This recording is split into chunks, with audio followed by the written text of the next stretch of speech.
Tuesday evening to you, aeronautical enthusiasts. It is Tuesday, October 26th, which means it's time once again for Ask an Ambassador with my counterparts, Kay Sunderum from California and Pat Brown from Texas, who has had a small amount of cosmetic surgery. You may not notice it, but there is a subtle change. I thought it was pretty good work. It is. You're very attractive, Pat. And I love your smile, Pat. Oh, yes. Thank you. I'm changing my name to Ichabod Crane. It's very attractive. I like it. And of course, it's really about the right size too. Actually, it really is. In the background, we've got the great, talented producer, Donnie McKay, who's making everything work for us. So thanks for joining us on Facebook and YouTube and even Twitter. I understand we stream out to there. Tonight, we're going to talk about the $100 hamburger. Now, it's partly about caloric intake. It's partially about social activity. It's partially educational. There's a lot of facets to just going out for breakfast or lunch. So stick with us. But of course, while we're going to be talking about the $100 hamburger, you can write us about anything you want, any topic you want.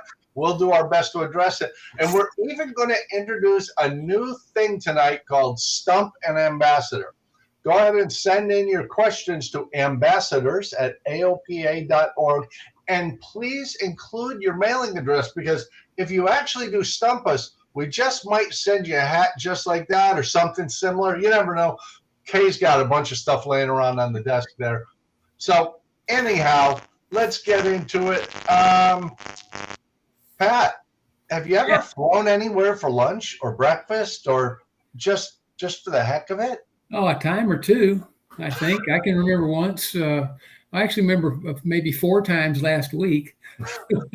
Well, I was going to say, when I was out in Texas picking up an airplane from you, we flew out to lunch, and I can't remember where the destination was, but it really is, and on the superficial level, it's a great social binder where you get to go out with people, and it's aeronautics, and it's an airport restaurant, and there's some absolutely great ones. Kay, you've got to have some terrific places out there in California.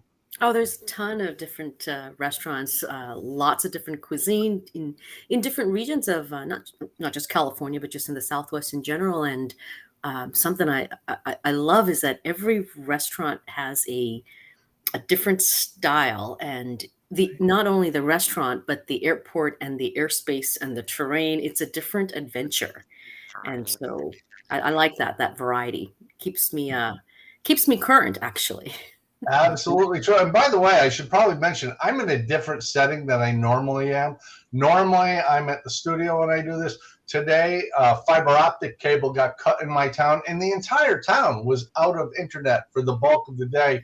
It just came back. So if you hear a little bit of static or whatever, that's probably me in a patchy kind of internet connection. But I'm in the home office today. That's why it looks weird. But that's the whole point of $100 hamburgers. You go place. Anthony Clark, by the way, is writing and says, when he first soloed, and I'm guessing this is more than a couple weeks ago, it was called the $50 hamburger. Now it's more like a $200 hamburger. I'm going to say, Pat, it depends. Are you in a Cirrus or are you in a Champ? What's more than 200? Yeah, that's exactly right. And if you're in a Baron or something like that, or a Malibu or something, it's probably closer to a $500 hamburger. Yeah. At my airport the other day, I was out there with the kids. We have a high school flying club, and we're in the hangar room. We've got some kids restoring a Cub and some kids preparing for an annual on a Champ. And 2 guys flew in a Seneca and got out with one wheels and zipped around the ramp for about a half an hour and got back in the plane and took off. I was like, that was it? A lot of money to find a place to do the one wheel. Oh, man. Hey, let's touch on James Moore's question here, because it's a really good one. And I did encourage them to write about whatever they want. That's right. I'm 17 and I want to be a pilot, and I want to know what's something that I should study extra hard on. We all came to this a different way. Kay, what would your advice be? What's the topic or the subject matter you think Jay ought to really get into? James, I'm sorry. So, James, it does depend on where you are in your training. I'm going to assume that you're brand new, and so I would say really focus on getting to know the airplane well, because if you spend that time on the ground, it will make your training go so much faster.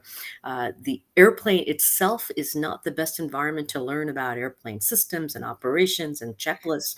So spend time with the POH. After you have a couple of flights, and then really sit down with the POH and know. We say, flying by the numbers. What should we be flying at in the traffic pattern? What should our approach to landing be? Like, get comfortable with the airplane that you're flying. Pardon me, ma'am. Excuse me. James is new. Tell him what the POH is, because he probably doesn't know all the acronyms. Oh, yes. My bad. So POH, Pilot Operating Handbook. So it gives you all the information about the airplane, about the systems, about the speeds that you should be flying at, regular normal procedures and emergency procedures. So it is one of the most important books and by book, I mean, it's not something that you're going to read chapter for chapter, but you're going to get to know your airplane well. And so by the time you're done with your training, that POH should be kind of worn out because you should have referenced it so many times. That is great advice. And I'll tell you from my side, because I used to write test prep, I'm big on the Pilot's Handbook of Aeronautical Knowledge, which is available for free as a PDF from the FAA. If you type into Google Pilot's Handbook of Aeronautical Knowledge, a really important book, because an awful lot of test questions come directly out of that book. And it gives a great overview. But Pat, while Kay is into the Pilot's Operating Handbook and I'm into the PHAK, Pilot's Handbook of Aeronautical Knowledge, what would you send James to? Because it probably translates to a whole lot of people. Well, first of all, I'm going to suggest that James appears to be actually Victoria. Perhaps she's using her dad's or her brother's account or something like that. But James or Victoria, as the case may be, we fly in a fluid environment. Yeah, it's in the air, but it's a fluid environment, which means it's changing all the time. So weather is pretty important. You don't need to be a meteorologist. You don't have to understand, the ins and outs of the bomb cyclone that just hit the Northeast this week. But having a good understanding of the fundamentals of weather, the kind of weather conditions you're going to encounter with a warm front, with a cold front, with a high pressure system, with a low pressure system. What does it mean when the isobars on a weather map are close together? Some of that real, here, that's her dad's account. Some of those kind of things that are just very, very basic stuff. And another thing is airspace. Once again, you're flying around in air. There's a lot of invisible lines in the air that are clearly delineated on the map. And some of those lines, if you cross them, you can get into some trouble. So understanding airspace and the types of airspace that you can essentially fly in unimpeded versus the airspace that you have to really have some serious clearances to fly through, and then the weather associated with flying through this fluid environment would be probably the two things that I would suggest are pretty important. I got to concur with you there. And Victoria, I apologize for getting your name wrong. It came up on the screen. What can I tell you? But you're in a great place with really good support here. You can ask any question you want as often as you want. We really will try to help you. By the way, just for a little entertainment factor, let's throw Donnie a curve and do the preliminaries to Stump an Ambassador. Donnie, why don't you go up and put up what's the question this week for Stump an Ambassador? I like that a lot. I like that. And I believe we have a question from, Bob. Can a sport pilot flying under basic med train and take a check ride for a private pilot certificate while still using basic med? Does any one of us in particular want to take that question? Okay, Pat? Yeah, I'll go ahead and take that. Okay, now hold it till the end of the episode, because we want to make sure you get time to research and reference. And as I said, when you write ambassadors@aopa.org, include your mailing address, because we might send you something we have laying around. It could happen. So, Pat, you're on the hook for a little later on. Just made myself a note. Awesome. Eric Pittman, regular viewer, South Carolinian. I just drove through there on the way home from Maryland. Beautiful state. Eric Pittman says, I've always wanted to go to the Runway Cafe at the downtown Greenville, South Carolina airport. You can pull right up to it on the ramp. They have the best $100 hamburgers, even one called that. That's the first place I'm going to go when I get my private certificate. You know, that's a cool thing. It can actually be a goal to be able to visit certain airport restaurants because just like in Greenville, there's a whole lot of them that are right there on the field. You don't need an Uber. You don't need a courtesy card. They're right there. Yeah. Kay, is there one you go to periodically? Oh, there's tons of restaurants around here that I love, and one of my favorites is oh, there you go. Thank you, Donnie. So Nice. there's more than one of my favorites, but up at the top left there is Wings Cafe at Fullerton, and something I love about that restaurant, you walk in and there's different parts of the airplane that are the furniture. Yeah, you sit down at the table and you have a cockpit panel there. You can even charge your phone, just like you can plug in something, in the cockpit. And it's really nice. It is a smaller restaurant. It does get full on the weekends, and it's very, very popular. And another thing I like about going to that airport is that it's right there in the heart of the LA airspace, and so you can really brush up on your skills flying into Fullerton and check it out. It's Foxtrot Uniform Lima is the airport, and we are going to be talking about Bravo, or the busy airspace, I believe, in 2 weeks. So I'm not going to get into some of those challenges today, but I'll talk about it when we get to that episode. So that's one of my favorite ones. I won't go through the other ones right now, but one of the things I find interesting about the $100 hamburger is we can fall into a bad habit because I'm going to Sebring or Williston or Vero Beach for CJ Cannons or whatever. And that's a regular thing. I do that all the time. And sometimes pilots fall into the habit of, well, I've been there 100 times. I don't need to get a briefing. And that's a bad idea, isn't it, Pat? Oh, yeah. Yeah. You never know whether, there may be a TFR that's popped up or something like that. We were flying down to one of my favorite places where I took you, actually, Jamie, a while back. And I was taking a look at and getting a quick briefing before we took off. And it turns out that there was some sort of gas release taking place on a couple of different places along a pipeline that went down there.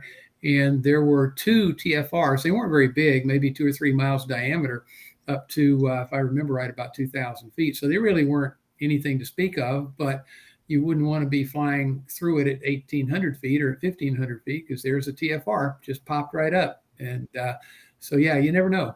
And just for clarity, we're talking about gaseous gas, not 87 octane regular at the Texaco. No, we're not talking about a geyser of gasoline shooting 2,000 feet into the air. No, we're talking about some gaseous state material that probably flammable and probably not. That's a logical thing because that could affect you physically. Breathing those fumes, or there's potentially a fire danger because you've got spark plugs going off and all that. Yeah, we had a whole lot of construction at my airport for a couple of years, and 1129 was closed. And I can't tell you how many times I was taxiing out and somebody would be flying in because we have the Runway Cafe at our airport. Somebody would be flying in and they're saying, I'm on long final for 11. And you'd have to radio them back and say, you see that big X in all the trucks? It's closed. You have to go for 523. But if you don't make that call, you don't know that there's a runway closed. Or even I've been to airports before where they have an event going on that maybe you didn't know about, and it's literally the airport is closed and it has an aerobatic box. So still get a briefing, no matter how many times you've been there, no matter how familiar it is. Pat, go ahead. What's a restaurant you particularly like that you go to? Because you go to all of them, I know. Well, this is just a small sampling of them that Donnie just put up there. We actually have a Runway Cafe too. That's the one I took you to. Mm-hmm. That's down in Angleton, Lake Jackson. KLBX is the identifier there. Great seafood. That's probably the one that I go to the most because it's just kind of quick down, quick back. Another one that I go to on a fairly frequent basis. In fact, I was up there on Sunday, is in College Station. That's gate 12 there in the upper left-hand corner of the screen there.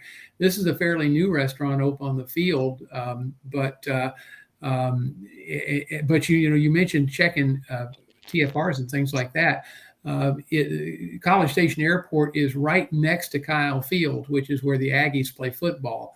And of course, when it's game day, and it's usually Saturday evening when it's game day, there's a TFR at that airport, and almost always the shorter of the two runways is closed to park the corporate jets that fly in from the alumni that come in for the thing, and sometimes you can't get reservations at the restaurant. So anyway, that's a good one. Let's see, over in Belleville, I didn't put that one up there. I forgot about that one. There's one, the little airport in Belleville. There's several airport restaurants that are within walking distance of the airport, and there's a courtesy car there too. But and Conroe has a great one, the Black Walnut and Conroe. All of those are within really a 35-minute flight of my home airport. When you get a little bit further out in Blacks and the Uvalde and some of those other places, those are more of a real destination. In other words, you might best plan your day. Yeah, and by the way, Eric Pittman just put up an interesting thing that I get a kick out of. He says 1129 and 523 are the runways at his airport too, just like mine here in Winter Haven. But I'll give you an even weirder little thing, that the coincidence. The frequency for the common traffic advisory frequency at my airport is 123.05, happens to be the same frequency at Pat's airport in Texas. So there's a little bit of commonality as we travel around and we start seeing, hey, that's not totally foreign, although it's one of the great reasons for the $100 hamburger, in my opinion. When we're doing our training, when we're doing what Eric or Victoria are planning to do, and you're going and doing slow flight and power off stalls and power on stalls and turns around a point and all that sort of thing, that's not really what the airplane's for. That's how you learn to control the airplane. What it's for is to go places. And when we finish and get our certificate, having a restaurant to go to at the end is a whole lot more interesting than just flying someplace, landing, taking off, and going again. So, or just staying in the traffic pattern and doing touch and goes by yourself. Yeah. And people talk about that. I don't want to just go bore holes in the sky. And that's true. You could throw a friend in the plane because now you're a private pilot. You can go and take somebody with you. And you run off to someplace, and maybe it's not even far away. Sebring for me is about 35 miles or so, straight line, 35 miles. That's a pretty easy one. I mentioned CJ Cannon's before over in Vero Beach. First of all, it's a top-notch restaurant. It's been there for a million years, and it's great. But right next door is Piper Aircraft. If you make arrangements, you can go do a tour. And by the way, the Piper Cub restaurant down the bottom, that you'll notice it's spelled with a Y for Piper and a K for Cub. That is the coolest little husband and wife diner just outside the airport fence. It's walking distance in Williston. It is just the coolest place in the world. It's literally one guy and one woman, and that's the whole thing. And it's just, you just enjoy the experience because it's like a piece of Americana that's gone. Yeah. I love that kind of stuff. We got a comment here from Robert who mentions Hemet Ryan. And Robert, I was going to put Hangar One Cafe on my list, but I already had so many and it was so hard for me to choose. But I agree with you. They have the best homemade pies. So it doesn't have to just be for hamburger. And this is coming from a vegetarian. So it could be for pie also that you could be going for. Well, I'll tag on to the vegetarian thing for you, Kay. Williston also has a peanut plant, so you can buy fresh, locally made peanut butter at the FBO. Oh, cool. That's cool. And Victoria, who is disguised as James, her dad tonight, says, I had my first Discovery flight a few weekends ago, and I was wondering, how do you make it to where you're not nauseous? Wow, that is a bigger thing than most people think. My buddy Jason Shappert almost quit flying because he kept getting airsick. My dad, who had a remarkable career, got sick on his first flight, and Chuck Yeager, who had a fairly interesting career, also got sick on his first flight. I'll throw in my thing, Victoria, if you can have the vents blowing on your face, that's awesome. Look in the distance. Don't look inside the airplane so much. You will adapt to it. Kay, do you have any advice on it? Because I think it's a fear a lot of people have, but it goes away. It comes with practice. Like like many things, it's repetition is the mother of skill. And even though you might feel a little nauseous in the beginning, once you do some of these maneuvers, or even if it's just certain parts of the flight that you're not comfortable with, after you do it a few times, you'll be amazed at how quickly it might go away. Yeah. Just from practicing it. I would echo what both Jamie and Kay said, Victoria, and I would just add, be careful what you eat. Yeah. You want to avoid any foods that you know may be a trigger. For some people, is greasy food. I mean, I knock on wood, I've never been airsick in my life, so I don't really know. I don't know what that's like, but I have been in airplanes with people who are airsick, and looking out of the distance, blowing air on your face, trying not to fixate on something in your lap, for example, is because if you do that, you're going to get sick. So look out in the distance, keep air blowing on your face, watch what you eat. And you don't want to fly on an empty stomach necessarily, but you don't want to get all bulked up before you take off either. I would often tell students just have a dry bagel, just a dry bagel, so there's something in your stomach.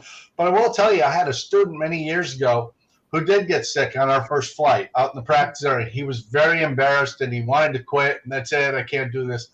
And I kind of tricked him because I got him to schedule his next flight. And all we did was taxi around and get him used to the sights and the sounds and the smells and the vibrations. And we did that for 3 lessons, short lessons, half an hour. But we did that for 3 lessons until he started getting angry that I was wasting his time. And I said, good, let's go around the pattern. And then we went to an airport 9 miles down the valley. And we just incrementally got him into longer flights. He got his license. So there's a way to do it. And Victoria, don't give up just because you're feeling a little queasy. That's not at all unusual in new students. Yeah, Bob Hoover got sick too. Yeah, and he was kind of good. He was pretty good. Victoria, if you've not heard of Bob Hoover, go to YouTube and do a search for Bob Hoover and watch some of the stuff he does with that airplane. And he started out getting airsick too. In fact, he taught himself aerobatics to overcome his airsickness. Yeah, and if you Google Bob Hoover iced tea, you'll realize you can get over this. Seriously, Google that, check it out, Bob Hoover iced tea. The video that comes up will blow your mind. The guy was just incredible. And I'm glad you're going to do that, Victoria. Thanks for coming in tonight. Now, one of the great advantages of airport restaurants is they're at different airports. So it kind of gives us the carrot that we want to go someplace, but it also means we have to check out, is there a right-hand pattern? Is there a left-hand pattern? Is that field at the same elevation as ours? Because maybe it's 500 feet, 1,000 feet above sea level where we're at sea level. There's a whole lot that can happen on that simple little $100 hamburger run that's really educational. Kay, you've probably got places like out at Catalina Island, which is an over-water flight, or where you go over a mountain range. You really can stretch your capabilities, and maybe the first time you go with somebody who's more experienced. You think that's valid? Oh, that's a wonderful idea. And, fly-ins and fly-outs, some people call it fly-in, some people call it fly-out, kind of the same thing. Those are great opportunities to get together with like-minded people, share the cost of an airplane, and go get that $100 pie, and really learn a lot planning for that flight. And if you're going with another pilot, sit down and, hey, talk about how are we going to get to, for example, Camarillo. That was on my list. I love the Waypoint Cafe that's in Camarillo. And from where I am, I've got to go through the LA airspace, and there are multiple ways of doing that. And I know some folks who want to fly 10,000 feet above the airspace just to avoid it, but that is not necessary, especially if you're going from my airport to Camarillo. You don't need to go that high. You just need to learn about the transition routes. And so here's an opportunity to sit down and look at the charts or meet with the CFI and figure out, well, what's the best way to do that. Or if you're going to go up to Big Bear, another one of my favorite restaurants is Barnstorm Restaurant. It's right there on the field. It is beautiful scenery. And there's always a lot of pilots hanging out at that restaurant. Great food, friendly staff. And you got to know about mountain flying and getting in and out. And so it's a lot of fun. And so this is a good opportunity to get together with somebody and go to these different places. Now, flying to Camarillo and flying to Big Bear, they're very different. And Catalina, you mentioned, it's overwater flight, and that airport, I have flown in there, and there's a great restaurant just in downtown in Catalina. I feel like I'm in the Mediterranean when you go over there. It's really nice. It's a short flight, but you got to know that there's kind of a dip in the runway, and you might think that that's the end of the runway, halfway point. You'll see lots of tire marks at that point because people think that runway ends there. So this is where you really need to study, and also the weather, because it's separate, totally different microclimate, and making sure that you know how to get in, properly, and the overwater procedures. So those are 3 examples of 3 very different restaurants at 3 very different airports, very different airspace and procedures. Pat, it can be such a confidence builder, and an incremental one where you don't have to go 200 miles away. It might only be 15 miles. It might be 40, but there's all these different restaurants. And I wonder how many airport restaurants are called Barnstormers or Runway Cafe. There's got to be 100 of each of them.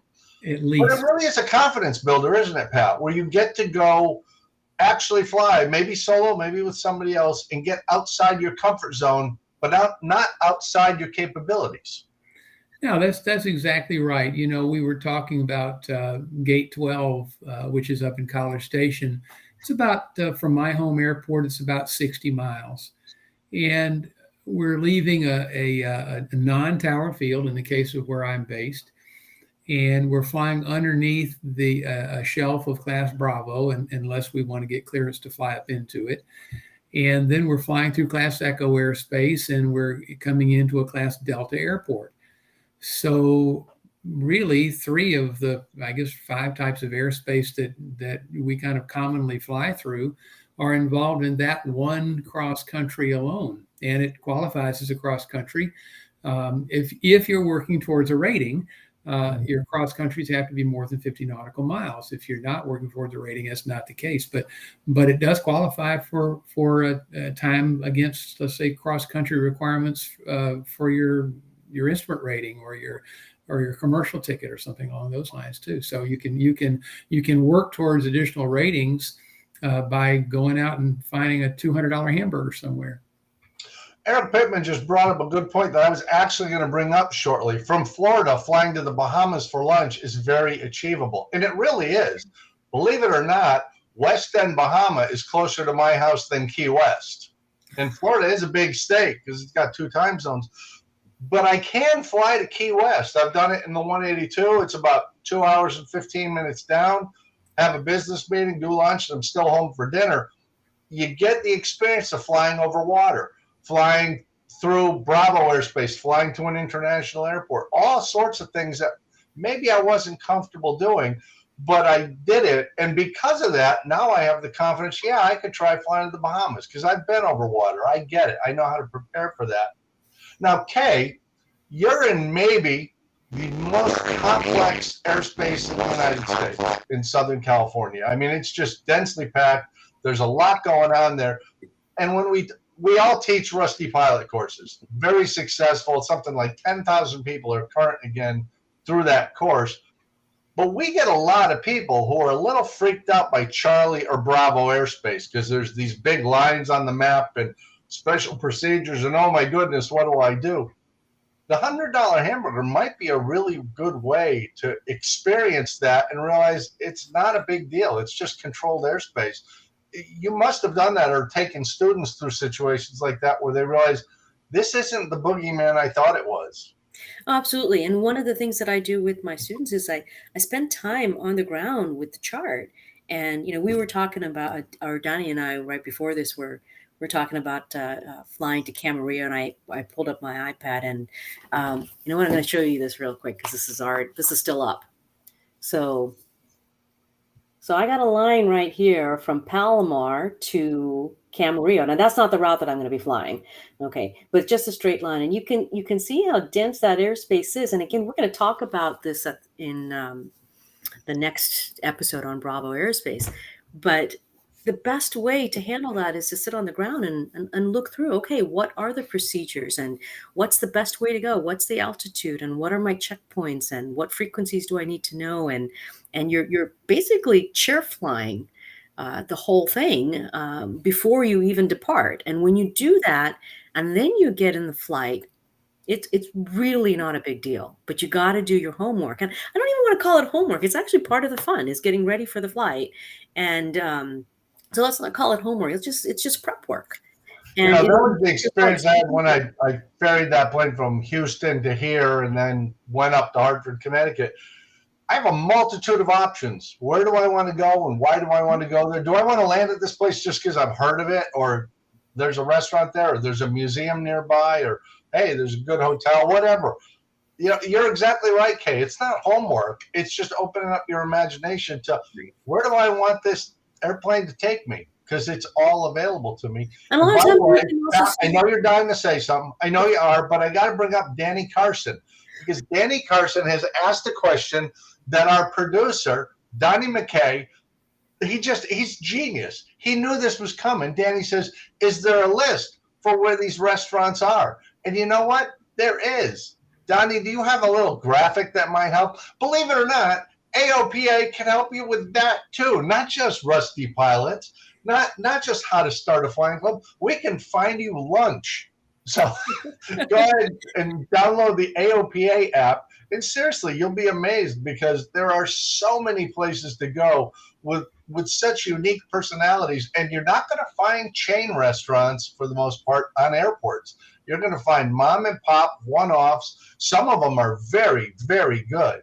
And it's just all kinds of fun. And Luis Calderon says, Kay, are you near Charlie Romeo, Quebec? What do you say, Kay? That is my home base. I've been here for more than a decade.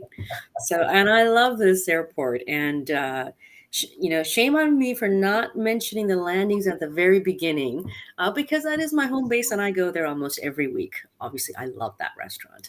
But yes, I am at Palomar, and that's just north of San Diego for those of you who are not in this area.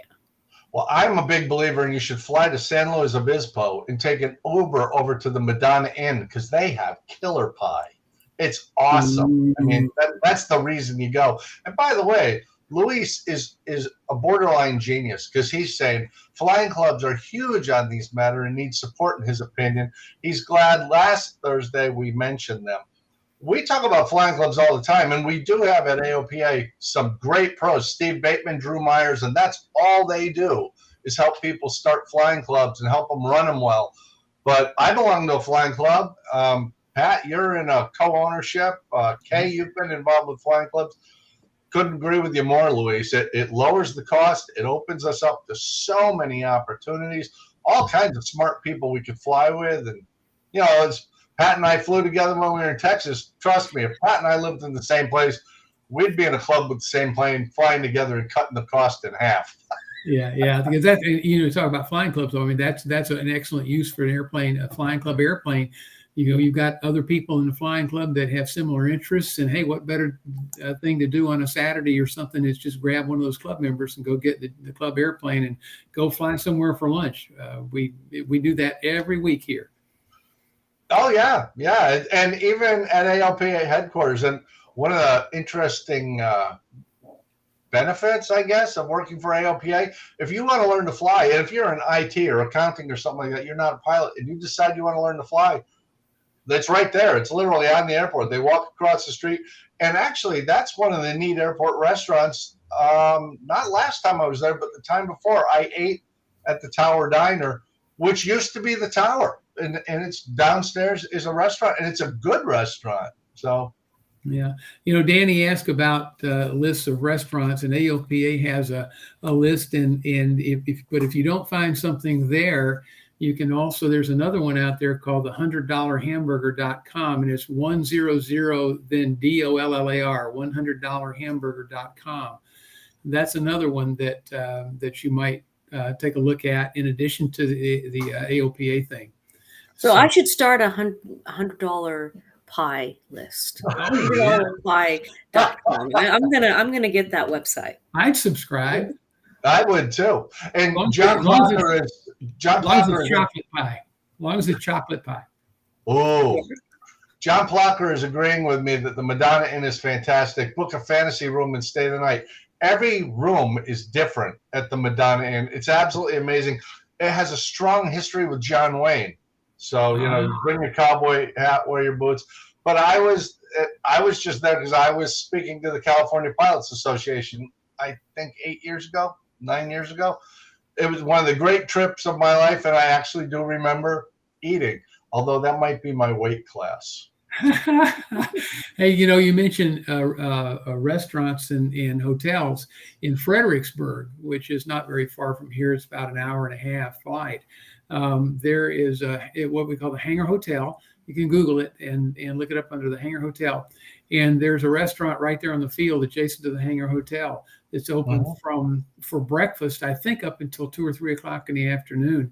And it's just a great little airport diner right there adjacent to the Hangar Hotel in Fredericksburg. So, and this hotel is basically a 1940s style hangar that's been renovated and made into a hotel. So when you taxi up to it, it looks like you're taxiing up to something out of the 40s.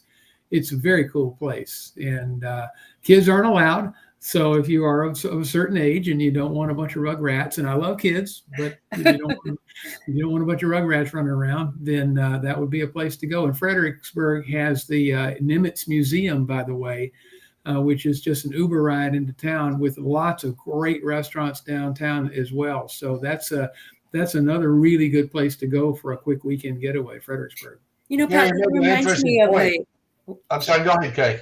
That reminds me of another one of my favorite airports is Santa Maria. And I love the restaurant Pepper Garcia's. That was on my list. Great Mexican food, fantastic margaritas.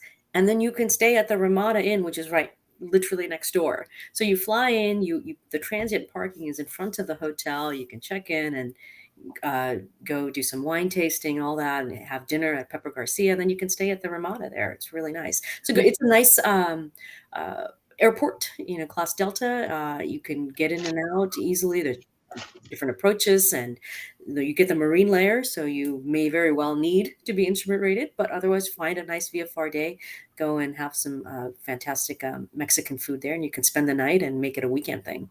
I'm getting hungry just thinking about all of this food. You mentioned Mexican food, and it wasn't on my list, but there's an airport in the east, kind of southeast part of Houston called Pearland. LVJ is the identifier, and there's a great little Mexican place called La Casita, little house if you're not bilingual, if the courtesy car or cars that they have there are taken, you can just call the restaurant, and either mom or pop that own the place will come get you in their minivan and take you over there. And it's probably a 15-minute walk or a 3-minute drive.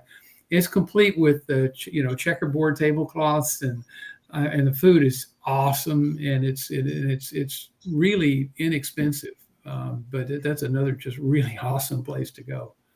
I'm going to give a tip of the hat to Fredericksburg, Texas. I've been through there. It's a fascinating place. A very German town, and they speak an old version of German. It's from when people first emigrated there, but it really is a neat place. And that's one of the cool things about the aviation aspect of this. There are a number of places in the United States that are really only accessible by airplane or boat.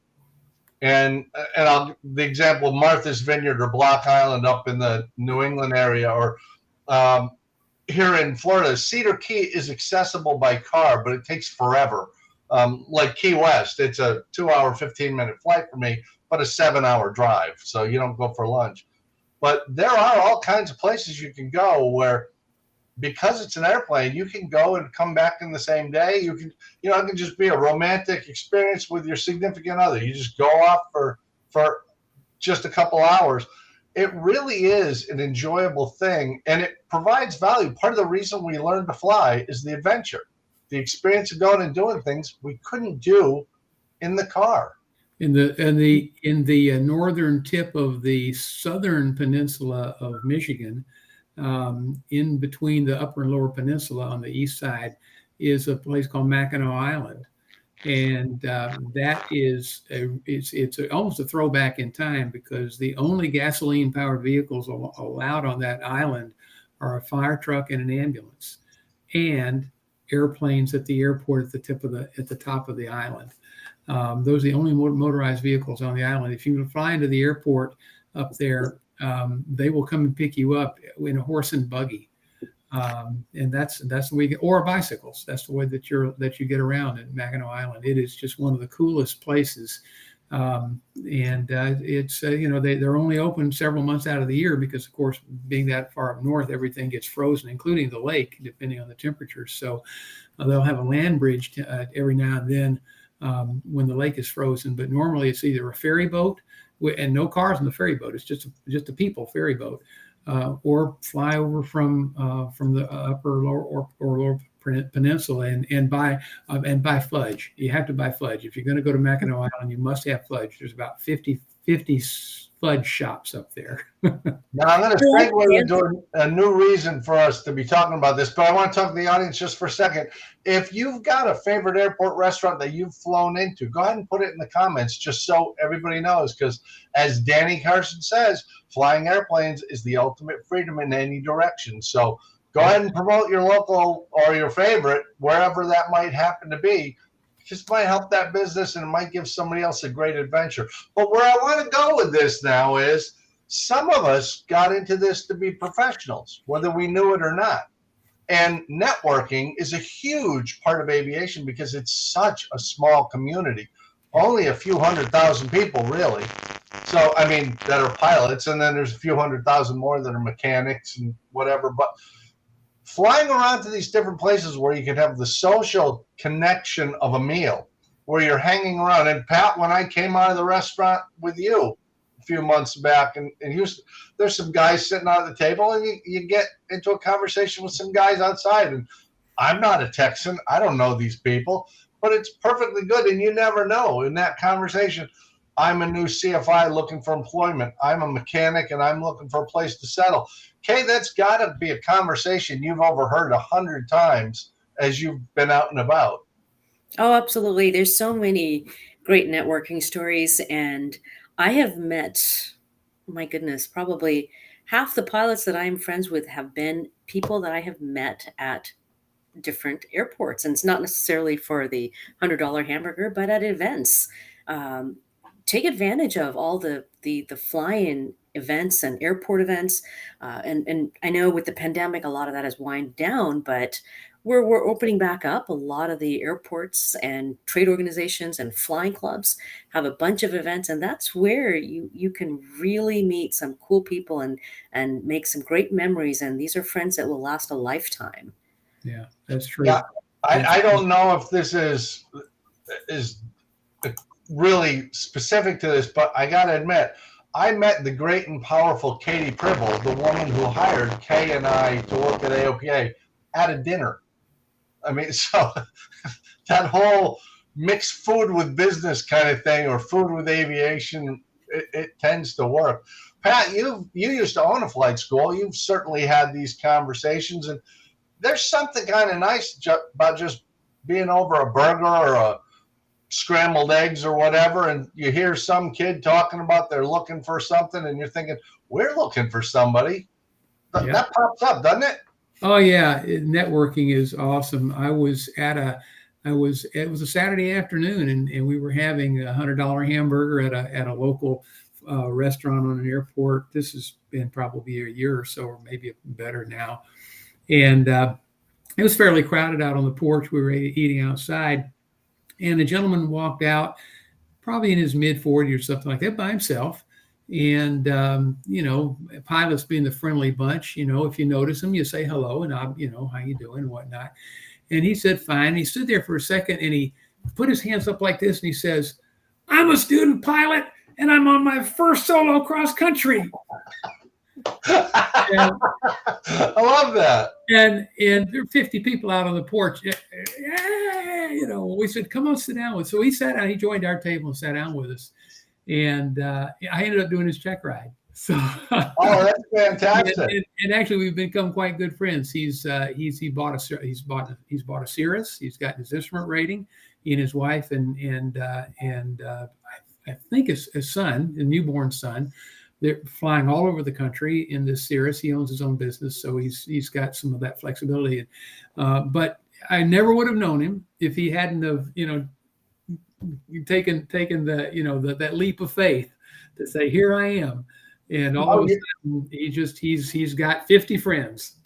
I want to comment on Danny's message here. Jamie, you read this a moment ago. Flying airplanes is ultimate freedom in any direction. Yeah. Well said, Danny. We GA pilots have it really good. We have this, freedom to fly that AOPA protects, right? But with that plane, we can do so much with it, and it's not just the $100 pies and hamburgers and scrambled eggs. Right. It's not all just the food and meeting with other people, but it's also utilizing it with your family and friends to go to destinations so much easier. Like I went to Sedona a couple months ago, and it would have been a long drive, or if I took a commercial flight, it would have been so much more time consuming than flying GA. And so the utility is there. You just have to learn. You got to be patient. You got to build your skill set, and then go out and on these adventures, because it's all about creating the memories. That's what's going to stick with us. At the end of the day, it comes down to creating fond memories. And some of my fondest memories has all been around the people and aviation, and it has taken me around the world. So I like that comment. Thank you, Danny. I'll tell you, the first time I ever went to St. Simon's Island, Georgia, which I love, I was a student pilot working on my long cross country for private, and I got marshaled in and got out of the airplane, and the line guy asked me if I needed gas or oil, and I said I did. He said, by the way, the girl at the desk has keys to the van, and there's a restaurant down here, and there's another one down there, and I'm thinking, you've never even seen me, and you're giving me a car? It's just an amazing industry. Yeah, but you got to remember, Jamie, they have your airplane. They know you're going to return that car. That's true.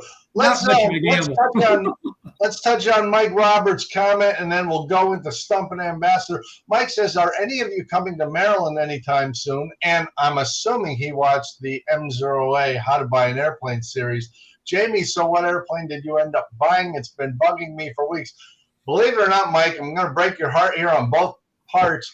We just came back from Maryland a week ago. We spent a week in Maryland together doing all our AOPA secret handshake stuff, making sure we're all on the same page. Because believe it or not, while we have the same title, we actually like each other. It's just it's the job that keeps us separated by thousands of miles. If we had the option, we'd all live in the same neighborhood. We'll be back there in the springtime. Yes, we will. Get out there twice a year. And I have not purchased an airplane yet. I was very serious about a 172, and I was very serious about an RV9. Both of them had some issues that came up in the pre-buy, and I live by the motto, there's another one. You don't have to buy that one. If it's not a good fit, if it doesn't work for you, nope, just moving on. So, Stump and Ambassador. I think it's time, Pat. You've had some time to kind of study this up and see what's going on. Our question for Bob is, I'm a sport pilot and fly under basic med, but I want to upgrade to a private pilot certificate. Can I begin my training and take my check ride, very important, using basic med? You're on the spot now, Pat. Go. Yes. Oh. That's it. Well, no, there's more. Okay. No, this, as Paul Harvey would say, the rest of the story. Well, as you know, if you're flying sport pilot, that's a driver's license medical, basically. Mm-hmm. Now, there are folks. In fact, I did a check ride recently from for a gentleman that had started his flight training a number of years ago, and had a third-class medical a number of years ago, well before basic med. Life got in the way. His third-class medical expired. He went back, decided he wanted to fly under basic med. He qualified because he had held a third-class medical or a class medical, regardless of what it is, on or after July the 15th, 2006. That's the magic date, July 15th, 2006. If you held a third-class, first or second-class medical on or after that date, then you are qualified to act as PIC under basic med. As always, there are some caveats. If you had a special issuance under your third class or first or second class medical, all you needed for under basic med is one-time special issuance, so that special issuance will still be good. If you develop a condition flying under basic med that requires a special issuance, and there are very few of those conditions that require special issuance, then you'll have to get a special issuance to be able to continue to fly under basic med, but you only have to do that one time. You don't have to have a recurring special issuance like you do when you've got a first, second, or third class medical. So basically, yes, if you want to take a check ride under basic med, you can do that. You can do it for private, commercial, instrument. The difference is for commercial, you can't exercise the privileges of a commercial certificate under basic med, but you certainly can take even a check ride for commercial. So yes, you can. You are correct. There was more, but that's great stuff. So for Victoria, who I'm sure is still hanging on with us, for Victoria, she does need to get a third class or better medical initially, but if that should run out for whatever reason, basic med will work if she goes on to her instrument or her commercial.